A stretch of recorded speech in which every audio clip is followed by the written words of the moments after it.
नमस्कार दोस्तों, स्वागत है आप सभी का। दोस्तों, अब तक हमने टोटल 9 चैप्टर अच्छे से पढ़ लिए हैं और मुझे उम्मीद है आपको अच्छे से समझ में भी आया होगा। तो उसी तरीके से आज हम 10वें चैप्टर को पढ़ेंगे, जो कि हमारे एनसीईआरटी क्लास 6 का लास्ट चैप्टर होने वाला है। दोस्तों, क्लास 6 में हिस्ट्री के टोटल 10 चैप्टर हैं। हमने 9 पहले ही पढ़ लिए हैं और आज हम 10वें को पढ़ते हैं। तो आइए इस चैप्टर की शुरुआत करते हैं। इस चैप्टर का नाम आप यहाँ पे देख रहे होंगे, जिसका नाम है इमारतें, चित्र तथा किताबें। यहाँ पे आप मारुसामी और लौह स्तंभ के बारे में थोड़ा सा पढ़ लीजिए। मारुसामी आज बहुत खुश था। पहिएदार कुर्सी में बिठाकर उसका भाई उसे कुतुब मीनार दिखाता हुआ प्रसिद्ध लौह स्तंभ के सामने ले आया। धूल भरे पथरीले रास्तों से रैंप के सहारे यहाँ तक आना काफी मुश्किल था। अपने इस अनुभव को मारुसामी कभी नहीं भूल पाएगा, है ना। यहाँ पे आप देख रहे हैं मारुसामी को, जो कि एक दिव्यांग बच्चा दिख रहा है, जिसको कि उसका भाई उसे व्हील चेयर पर बैठा करके जगहों को घुमाता है। आइए अब हम अपने चैप्टर में जो हमारे लिए जरूरी चीजें हैं उसको पढ़ने का कोशिश करते हैं और समझने का कोशिश करते हैं, जो कि हमारे एग्जाम पॉइंट ऑफ व्यू से महत्वपूर्ण हो सकते हैं। धातु विज्ञान। धातु विज्ञान क्या होता है? इसको इंग्लिश में हम लोग मेटलर्जी बोलते हैं। आइए इसको पढ़ते हैं और समझते हैं। प्राचीन भारतीय धातु वैज्ञानिकों ने विश्व धातु विज्ञान के क्षेत्र में प्रमुख योगदान दिए हैं। तो जो हमारे भारतीय धातु वैज्ञानिक थे, उन्होंने जो विश्व की अगर धातु विज्ञान कहें तो उनमें उनका प्रमुख योगदान रहा है। पुरातात्विक खुदाई ने यह दर्शाया है कि हड़प्पा वासी कुशल शिल्पी थे और उन्हें तांबे के धातु क्रम यानी कि धातु शोधन की जानकारी थी। पिछले चैप्टर में हमने हड़प्पा सभ्यता के बारे में पढ़ा तथा वहां के जो हड़प्पा वासी थे उनकी कुशल शिल्पकारी भी देखी थी। तो ये तमाम चीजें हम लोग पिछले चैप्टर में जान चुके हैं, पढ़ चुके हैं। और आगे इसमें बता रहा है कि उन्होंने तांबे और टीन को मिलाकर कांसा भी बनाया, है ना। तो कांसा किस तरीके से बनता है? तांबे और टीन को मिलाकर के कांसा बनाया जाता है। जहां हड़प्पावासी कांस्य युग से जुड़े थे, ये कई दफा एग्जाम में पूछा गया है कि हड़प्पावासी किस युग से जुड़े थे, है ना। तो आप यहाँ पे ध्यान रखिएगा कि हड़प्पावासी जो थे वो कांस्य युग से जुड़े थे। उनके उत्तराधिकारी लौह युग से संबंध थे। तो जो उनके बाद के लोग हुए, उन्होंने लौह का उपयोग करना यानी कि लोहे का उपयोग करना शुरू किया, तो उनको हम लोग लौह युग से संबंध जोड़ते हैं उनका। भारत अत्यंत विकसित किस्म के लोहे का निर्माण करता था, जैसे कि कोटा लोहा, पिटवा लोहा और ढलवा लोहा। तो 3 तरीके के जो विकसित किस्म के लोहे थे उनका निर्माण भारत में होता था। तो ये तमाम चीजें हमने यहाँ पे जानी। आइए और आगे जो हमारी जरूरी चीजें हैं उसको हम लोग यहाँ पे देखते हैं। आइए देखते हैं लौह स्तंभ के बारे में हमें क्या क्या जानकारियां मिलती हैं। इसके बारे में बता रहा है कि महरौली, जो कि दिल्ली में है, कुतुब मीनार के परिसर में खड़ा यह लौह स्तंभ भारतीय शिल्पकारों की कुशलता का एक अद्भुत उदाहरण है। इसकी ऊंचाई 7.2 मीटर और वजन 3 टन से भी ज्यादा है। इसका निर्माण लगभग 1500 साल पहले हुआ। इसके बनने के समय की जानकारी हमें इस पर खुदे अभिलेख से मिलती है। इसमें चंद्र नाम के एक शासक का जिक्र है, जो संभवतः गुप्त वंश के थे। आश्चर्य की बात यह है कि इतनी शताब्दियों के बाद भी इसमें जंग नहीं लगा है ना। तो लौह स्तंभ के बारे में हमने क्या जाना यहाँ पे कि लौह स्तंभ जो है वो कुतुब मीनार परिसर जो है उसमें स्थित है, ठीक है, जो कि महरौली दिल्ली में पड़ता है। तो इसकी ऊंचाई की अगर बात की जाए तो 7.2 मीटर है और वजन की बात की जाए तो 3 टन से भी ये ज्यादा है।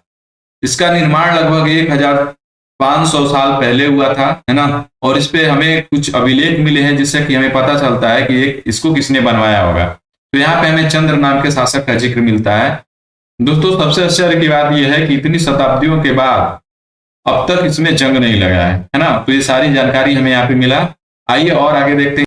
नेक्स्ट है ईंटों और पत्थरों की इमारतें। इसमें हमें क्या बता रहा है? हमारे शिल्पकारों की कुशलता के नमूने स्तूपों जैसे कुछ इमारतों में देखने को मिले हैं ना। तो यहाँ पे हम स्तूप के बारे में पढ़ेंगे। स्तूप का शाब्दिक अर्थ टीला होता है। स्तूप का शाब्दिक अर्थ क्या होता है? टीला होता है। हालांकि स्तूप विभिन्न आकार के थे, कभी गोल या लंबे तो कभी बड़े या छोटे। उन सब में एक समानता है, प्रायः सभी स्तूपों के भीतर एक छोटा सा डिब्बा रखा जाता है। इन डिब्बों में बुद्ध या उनके अनुयायियों के शरीर के अवशेष जैसे दांत, हड्डी या राख या उनके द्वारा प्रयुक्त कोई चीज या कोई कीमती पत्थर अथवा सिक्के रखे रहते हैं, है ना। तो जो स्तूप होते हैं उनके बारे में हम यहाँ पे जान रहे हैं। इसे धातु मंजूषा कहते हैं। तो धातु मंजूषा का मतलब क्या होता है? धातु मंजूषा का मतलब कहें तो मेटल बॉक्स हो गया, है ना, या मेटल कास्केट इसको इंग्लिश में बोलते हैं। तो ये बातें हो गई। प्रारंभिक स्तूप धातु मंजूषा के ऊपर रखा मिट्टी का टीला होता था। बाद में टीलों को ईंटों से ढक दिया गया और बाद के काल में उस गुंबद नुमा ढांचे को तरासे हुए पत्थरों से ढक दिया गया। तो यहाँ पे हम स्तूप के बारे में देख रहे हैं। आगे बता रहा है, प्राय स्तूपों के चारों ओर परिक्रमा करने के लिए एक वृत्ताकार पथ बना होता था जिसे प्रदक्षिणा पथ कहते थे, है ना। तो जो वृत्ताकार पथ होता था जिसमें कि परिक्रमा किया जाता था उसे क्या बोला जाता है, प्रदक्षिणा पथ कहते हैं। इस रास्ते को रेलिंग से घेर दिया जाता था जिसे वेदिका कहते हैं। तो दोस्तों जो प्रदक्षिणा पथ होता था उस रास्ते को घेर दिया जाता था, उस रेलिंग को हम क्या कहते थे, वेदिका कहते हैं। वेदिका में प्रवेश द्वार बने होते थे। रेलिंग तथा तोरण, है ना, इन शब्दों का ध्यान रखिएगा। रेलिंग तथा तोरण प्राय मूर्ति कला की सुंदर कलाकृतियों से सजे होते थे। यहाँ पे दोस्तों हम लोग स्तूप के बारे में पढ़ रहे हैं, तो आइए थोड़ा सा हम देखते हैं कि स्तूप का बनावट किस तरीके का होता था। तो यहाँ पे एक स्तूप का निर्माण देख सकते हैं कि किस तरीके से उसमें कौन कौन सी जगह होती थी और उनमें कौन कौन से हिस्से होते थे। तो यहाँ पे आप देखिए, ये जो बाउंड्री है ये हमारा हो गया प्रदक्षिणा पथ, है ना। ये वाला जो हो गया ये क्या हो गया, इसको हम प्रदक्षिणा पथ बोलते हैं। इस तरीके से ये खाली जगह इसको प्रदक्षिणा के लिए उपयोग किया जाता था, परिक्रमा के लिए, तो इसको हम प्रदक्षिणा पथ बोलते थे। और इसमें देखें तो ये हमारा जो गेट हो गया है ना, ये गेट जो आपको दिख रहा है यहाँ पे आप देख सकते हैं, इसको तोरण द्वार बोला जाता था। इसको हम लोग अंड बोलते थे, जो गुंबद नुमा होता था उसको अंड बोलते थे। और अंड के अंदर क्या होता था कि पवित्र सामग्री रखी जाती थी। तो पवित्र सामग्री में हमने क्या देखा कि बुद्ध या उनके जो अनुयायी होते थे उनकी अर्थियां होती थी या उनके दांत होते थे या कोई कीमती पत्थर या कोई सिक्के होते थे। इसमें आप उसके अलग अलग हिस्सों को देख सकते हैं, है ना। तो ये सारी चीजें हमारे स्तूप के बारे में हो गई। आइए हम अपने चैप्टर में और आगे देखते हैं। दोस्तों जो आप देख रहे हैं ये एक सांची का स्तूप है ना, जिसको कि सम्राट अशोक ने बनाया था। तो ये कितना भव्य है आप देख सकते हैं। तो मतलब ऐसा नहीं है कि इस तरीके से बनवाया गया था शुरुआती दौर में। शुरुआती दौर में बहुत सिंपल था, लेकिन बाद के शासकों ने, जैसे कि शुंग वंश के जो शासक थे अग्निमित्र शुंग, उन्होंने इस तरीके से इसका बाद में निर्माण कराया, इसका सुंदरीकरण कराया। दोस्तों हमने ऊपर जो अभी सांची का स्तूप देखा जो कहाँ पड़ता है, मध्य प्रदेश के रायसेन जिले में, है ना। तो ऊपर हमने उसका फिगर देखा, उसके बारे में क्या बता रहा है, इस तरीके के स्तूपों का निर्माण कई सौ सालों तक चलता रहा। इस स्तूप में ईंटों का प्रयोग संभवतः अशोक के जमाने का है, जबकि रेलिंग और प्रवेश द्वार बाद के शासकों के काल से जोड़े गए हैं, काल में जोड़े गए हैं, है ना। तो हमने अभी बात भी की इसके बारे में। ये वाला जो आपको कलाकृति दिख रही है इसके बारे में बता रहा है कि अमरावती की एक शिल्पकृति। तो ये अमरावती की एक शिल्पकृति है। आइए और आगे देखते हैं। कई बार पहाड़ियों को काटकर बनावटी गुफाएं बनाई जाती थी। इस तरह की गुफाओं को मूर्तियों तथा चित्रों द्वारा सजाया जाता था, है ना। तो कई दफा क्या होता था कि जो पहाड़ियां होती थी उन्हें काट करके बनावटी गुफाएं बनाई जाती थी और उन गुफाओं को मूर्तियों तथा चित्रों द्वारा सजाया जाता था। इस काल में कुछ आरंभिक हिंदू मंदिरों का भी निर्माण किया गया। तो इसी काल में क्या हुआ कि हिंदू मंदिरों का निर्माण किया गया। इन मंदिरों में विष्णु, शिव तथा दुर्गा जैसे देवी देवताओं की पूजा होती थी। मंदिरों का सबसे महत्वपूर्ण भाग गर्भगृह होता था, जहां मुख्य देवी देवताओं की मूर्ति को रखा जाता था। इसी स्थान पर पुरोहित धार्मिक अनुष्ठान करते थे और भक्त पूजा करते थे, है ना। तो जो गर्भगृह होता था वही मेन पार्ट होता था जिसमें कि देवी देवताओं की मूर्तियां रखी जाती थी और जो पुरोहित होते थे वहीं पे उसका पूजन किया करते थे। अक्सर गर्भगृह को एक पवित्र स्थान के रूप में दिखाने के लिए भीतर गांव जैसे मंदिरों में जो उनके गर्भगृह होते थे उनको काफी ऊंचा तक बनाया जाता था। आइए देखते हैं भीतर गांव की जो मंदिरें थे वो किस प्रकार की थी। ऊपर आप देख सकते हैं उत्तर प्रदेश के भीतर गांव का एक आरंभिक मंदिर यहाँ पे आप देख सकते हैं।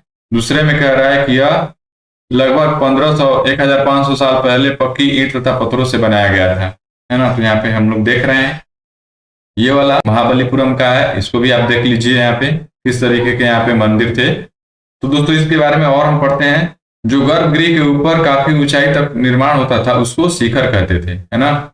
हमने अभी देखा कि जो गर्भगृह होते थे उनको पवित्र दिखाने के लिए उसके ऊपर काफी ऊंचाई तक निर्माण किया जाता था, जिसे हम लोग शिखर कहते थे। शिखर निर्माण के कठिन कार्य के लिए सावधानी से योजनाएं बनानी पड़ती थी। अधिकतर मंदिरों में मंडप नाम की एक जगह होती थी। यह एक सभागार होता था जहां लोग इकट्ठा होते थे। तो अधिकतर मंदिरों में क्या होता था कि एक मंडप नाम का भी जगह होता था जो कि एक सभागार का तौर पे यूज होता था, जिसमें लोग इकट्ठे होते थे। दोस्तों ऊपर हमने जो मंदिर देखा जिसको कि हम लोग बोल रहे थे कि महाबलीपुरम का है, उसके बारे में यहाँ पे बता रहा है कि इनमें से प्रत्येक मंदिर एक ही विशाल पहाड़ी को तराश कर बनाए गए हैं, इसीलिए इन्हें एकात्म यानी कि मोनोलिथ कहा गया है। ईंटों से बनाए जाने वाले मंदिरों से बिल्कुल भिन्न होते थे।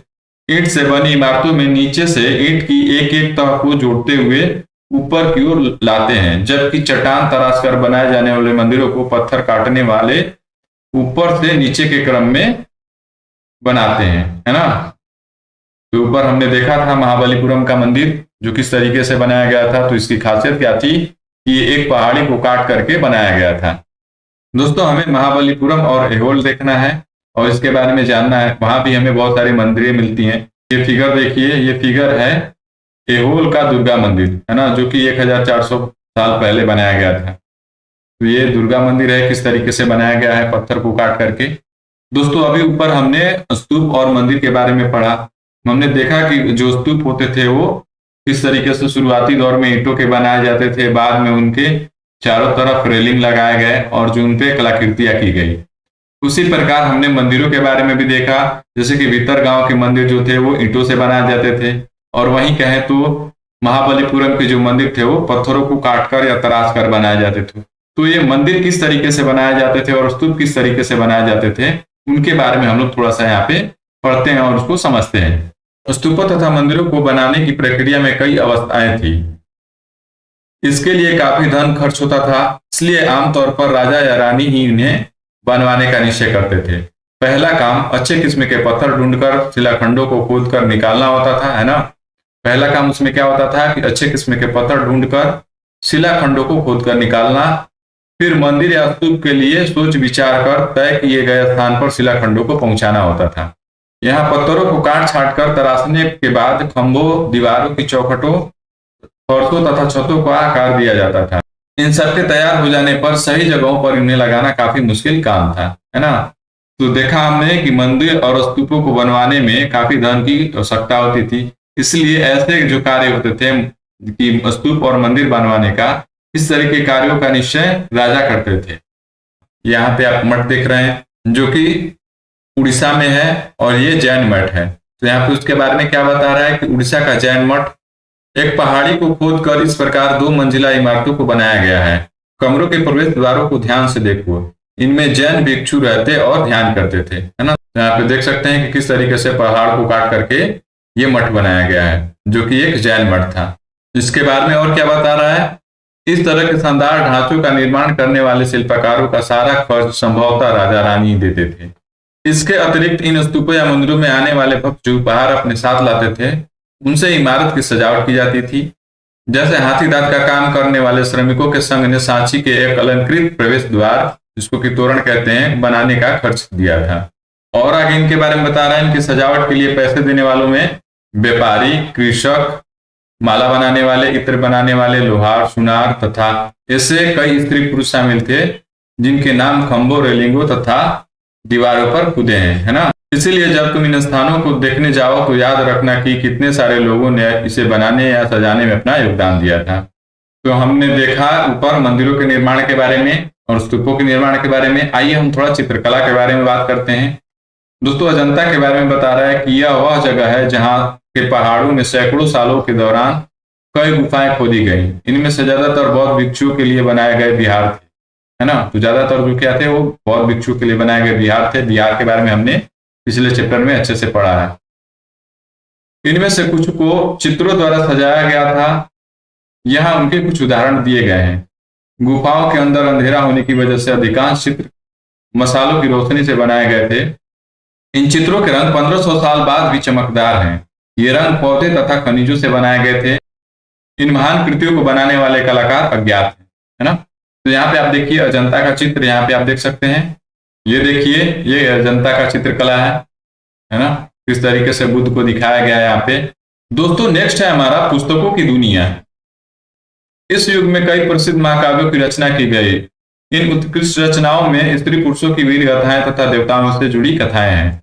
करीब 1800 साल पहले एक प्रसिद्ध तमिल महाकाव्य शिल्पदिकारम की रचना इलांगो नामक कवि ने की थी, है ना। तो यहाँ पे हमें क्या जानकारी मिला कि शिल्पदिकारम की रचना किसने की थी, इलांगो ने की थी, है ना। तो एंशिएंट हिस्ट्री में इसके बारे में काफी सवाल आते हैं कि शिल्पदिकारम को किसने लिखा था। तो इसका ध्यान रखिएगा कि इलांगो ने लिखा था। महाकाव्य शिल्पदिकारम में हमें क्या रचना मिलती है, इसमें हमें कोवलन नाम के एक व्यापारी की कहानी है। वह पुहार में रहता था। अपनी पत्नी कनगी की उपेक्षा कर वह एक नर्तकी माधवी से प्रेम करने लगा। बाद में वह और कनगी पुहार छोड़कर मदुरै चले गए। वहां पांड्या राज के दरबारी जौहरी ने कोवलन पर चोरी का झूठा आरोप लगाया, जिस पर राजा ने उसे प्राणदंड दे दिया। कनगी, जो अभी भी उसे प्रेम करती थी, इस अन्याय के कारण दुख और रोष से भर गई। उसने मदुरै शहर का विनाश कर डाला, है ना। तो इस तरीके का हमें लेख शिल्पधिकारम में पढ़ने को मिलता है, जो कि एक प्रेम कहानी प्रतीत होती है। आइए शिल्पधिकारम से लिए गया एक वर्णन हम लोग देखते हैं, पढ़ते हैं उसको, क्या दिया है उसमें। शिल्पधिकारम से लिए गया एक वर्णन। यहाँ कवि ने कनगी के दुख का इस तरह वर्णन किया है। ओह मेरा दुख तो देखो, तुम मुझसे संतावना तक नहीं दे सकते। क्या यह सही है कि विशुद्ध सोने से भी सुंदर तुम्हारा शरीर बिना धूल से सना हुआ यूं ही पड़ा है?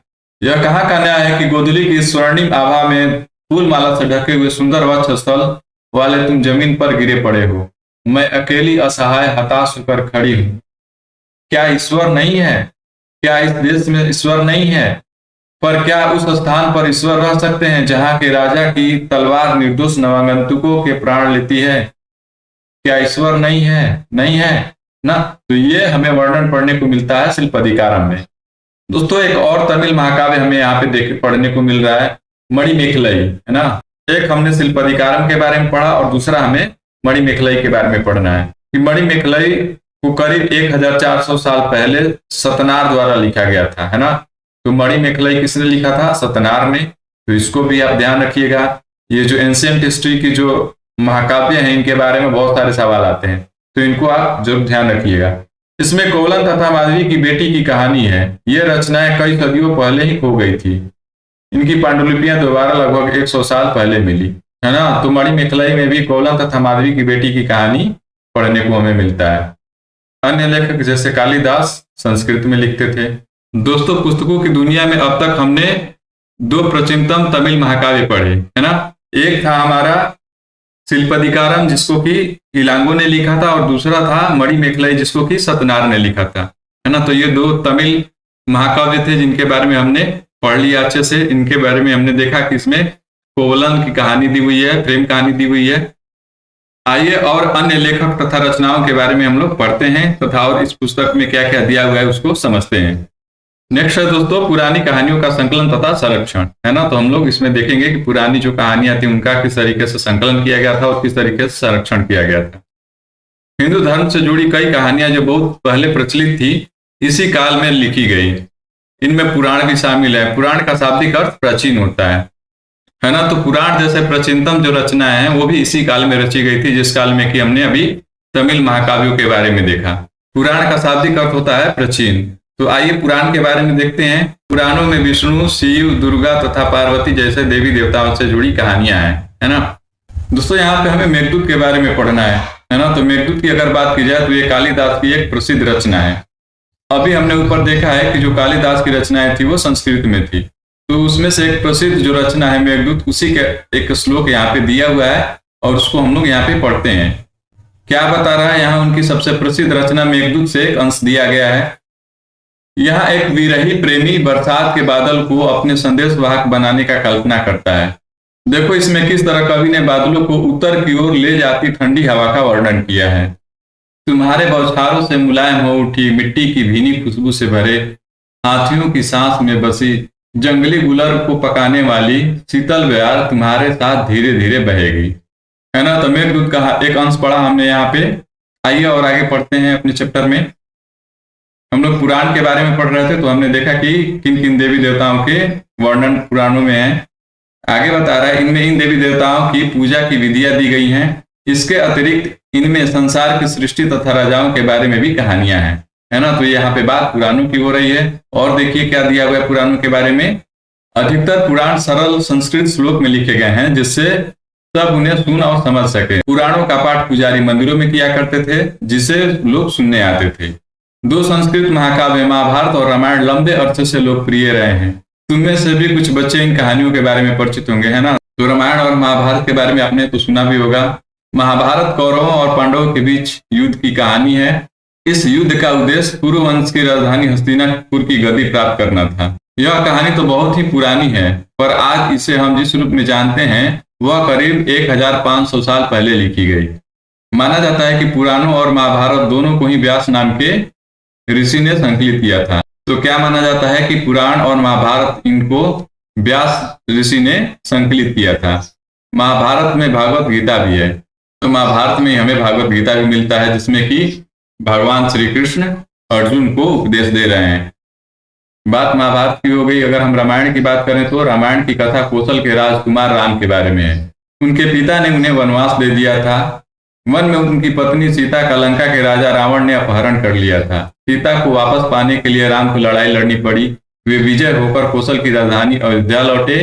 महाभारत की तरह ही रामायण भी एक प्राचीन कहानी है, जिसे बाद में लिखित रूप दिया गया। संस्कृत रामायण के लेखक वाल्मीकि को मानते हैं। तो इस तरीके से हमने रामायण और महाभारत के बारे में जाना। आइए और आगे देखते हैं कि और क्या दिया हुआ है। आम लोगों द्वारा कही जाने वाली कहानियां। आम लोग भी कहानियां कहते थे, कविताओं और गीतों की रचना करते थे, गाने गाते थे, नाचते थे और नाटकों को खेलते थे। इनमें से कुछ तो इस समय के आसपास जातक और पंचतंत्र की कहानियों के रूप में लिखकर सुरक्षित कर लिए गए। जातक कथाएं तो अक्सर स्तूपों की रेलिंगों तथा अजंता के चित्रों में दर्शाई जाती थी, है ना। इसमें से एक कहानी अगले पृष्ठ पर दी गई है। तो आइए नीचे एक कहानी दिया हुआ है, उसी को हम यहाँ पे पढ़ते हैं। बंदर राजा की कहानी। एक समय बंदरों का एक महान राजा हुआ। वह हिमालय पर गंगा के किनारे अपने 80,000 अनुयायियों के साथ रहता था। इन सारे बंदरों को एक खास आम के पेड़ के फल बहुत प्रिय थे। ये आम बड़े मीठे होते थे। इतने स्वादिष्ट आम धरातल पर नहीं उगते थे। तो क्या हुआ कि एक दिन एक पका हुआ आम गंगा नदी में गिरकर बहते बहते वाराणसी पहुंच गया। उस वक्त नदी में वहां का राजा नहा रहा था। उसे वह आम मिला। उसे चखकर वह हैरान रह गया। उसने अपने राज्य के जंगलों की देखभाल करने वालों से पूछा कि क्या वे इस आम के पेड़ को ढूंढ सकते हैं या नहीं। वे राजा को हिमालय की पहाड़ी ले गए। वहां पहुंचकर राजा तथा उसके दरबारियों ने खूब आम खाए। रात में राजा ने देखा कि बंदर भी पके आमों का मजा ले रहे हैं। राजा को यह बात बुरी लगी और उसने उन्हें मार डालने का फैसला किया। बंदरों के राजा ने अपनी प्रजा को बचाने की योजना बनाई। उसने आम के पेड़ की टहनियों को तोड़कर उन्हें आपस में बांधकर नदी पर एक पुल बनाया। इसके एक छोर को वह तब तक पकड़े रहा जब तक कि उसकी सारी प्रजा ने नदी को पार न कर लिया। पर इस प्रयास में वह इतना थक गया कि मरणासन होकर गिर पड़ा। राजा ने जब यह सब देखा तो उसने बंदर राजा को बचाने की काफी कोशिश की, पर वह सफल न हुआ। बंदर राजा की मृत्यु पर उसे शोक हुआ और राजा ने उसे पूरा सम्मान दिया। मध्य भारत में भरूच के एक स्तूप में मिले एक पत्थर पर उकेरे गए चित्र में इसे दर्शाया गया है। तो यहाँ पे आप देख सकते हैं, है ना, मध्य भारत में भरूच के एक स्तूप पे इस कहानी को चित्रित किया गया है। आइए दोस्तों और आगे देखते हैं। इसमें नेक्स्ट है दोस्तों विज्ञान की पुस्तकें। इसी समय गणितज्ञ तथा खगोल शास्त्री आर्यभट्ट ने संस्कृत में आर्यभट्टियम नामक पुस्तक लिखी थी, है ना। तो आप ध्यान रखिएगा कि आर्यभट्ट ने कौन सी पुस्तक लिखी थी, आर्यभट्टियम, जो कि किस भाषा में था, संस्कृत में था। इसमें उन्होंने लिखा कि दिन और रात पृथ्वी के अपने धुरी पर चक्कर काटने की वजह से होते हैं, जबकि लगता है कि रोज सूर्य निकलता और डूबता है। उन्होंने ग्रहण के बारे में भी एक वैज्ञानिक तर्क दिया। उन्होंने वृत्त की परिधि को मापने की भी विधि ढूंढ निकाली, जो लगभग उतना ही सही है जितना कि आज प्रयुक्त होने वाली विधि। वराहमिहिर, ब्रह्मगुप्त और भास्कराचार्य कुछ अन्य गणितज्ञ और खगोलवेता थे जिन्होंने कई खोजें की, है ना दोस्तों। तो यहाँ पे हमने क्या देखा कि आर्यभट्ट ने एक संस्कृत में अपनी रचना पुस्तक लिखी जिसका नाम आर्यभट्टियम था। इसमें उन्होंने दिन तथा रात के बारे में समझाया कि किस तरीके से दिन और रात होते हैं। उन्होंने बताया कि पृथ्वी को अपनी धुरी पर चक्कर काटने की वजह से दिन और रात होते हैं। उन्होंने ग्रहण के बारे में भी वैज्ञानिक तर्क दिए। साथ ही साथ उन्होंने वृत्त की परिधि मापने की भी विधि निकाली। कुछ अन्य गणितज्ञ और खगोलवेताओं की बात की जाए तो उसमें वराहमिहिर, ब्रह्मगुप्त और भास्कराचार्य आदि प्रमुख थे। आइए थोड़ा सा और देखते हैं कि क्या दिया हुआ है। आइए थोड़ा शून्य के बारे में जानते हैं। अंकों का प्रयोग पहले से होता रहा था, पर अब भारत के गणितज्ञों ने शून्य के लिए एक नई चिन्ह का आविष्कार किया। गिनती की यह पद्धति अरबों द्वारा अपनाई गई और तब यूरोप में भी फैल गई। आज भी यह पूरी दुनिया में प्रयोग की जाती है ना। तो शून्य का आविष्कार भारतीय गणितज्ञों ने ही किया था। बात करें आयुर्वेद की, तो आयुर्वेद चिकित्सा विज्ञान की एक विख्यात पद्धति है जो प्राचीन भारत में विकसित हुई। प्राचीन भारत में आयुर्वेद के दो प्रसिद्ध चिकित्सक थे, चरक और सुश्रुत। चरक द्वारा रचित चरक संहिता औषधि शास्त्र की एक उल्लेखनीय पुस्तक है। अपनी रचना सुश्रुत संहिता में सुश्रुत ने शल्य चिकित्सा की विधियों का विस्तृत वर्णन किया है ना। तो आपने देखा कि शून्य तथा आयुर्वेद दोनों ही भारत की उपलब्धियां हैं। तो दोस्तों इस तरीके से हमारा चैप्टर यहाँ पे कंप्लीट होता है। हमने अच्छे से इस चैप्टर को पढ़ा और जो जो महत्वपूर्ण चीजें थी उसके बारे में हमने डिटेल में बातें की। उम्मीद है आपको ये चैप्टर अच्छा लगा होगा। तो दोस्तों आपसे रिक्वेस्ट है कि प्लीज चैनल को सब्सक्राइब कीजिएगा। तो दोस्तों आगे से हम ज्योग्राफी का जो पोर्शन है उसको हम लोग शुरू करने वाले हैं, है ना। तो आप लोग बने रहिए, हम लोग इसी तरीके से ज्योग्राफी को भी अच्छे से कवर करेंगे और उसको डिटेल में समझेंगे। तब तक के लिए धन्यवाद दोस्तों।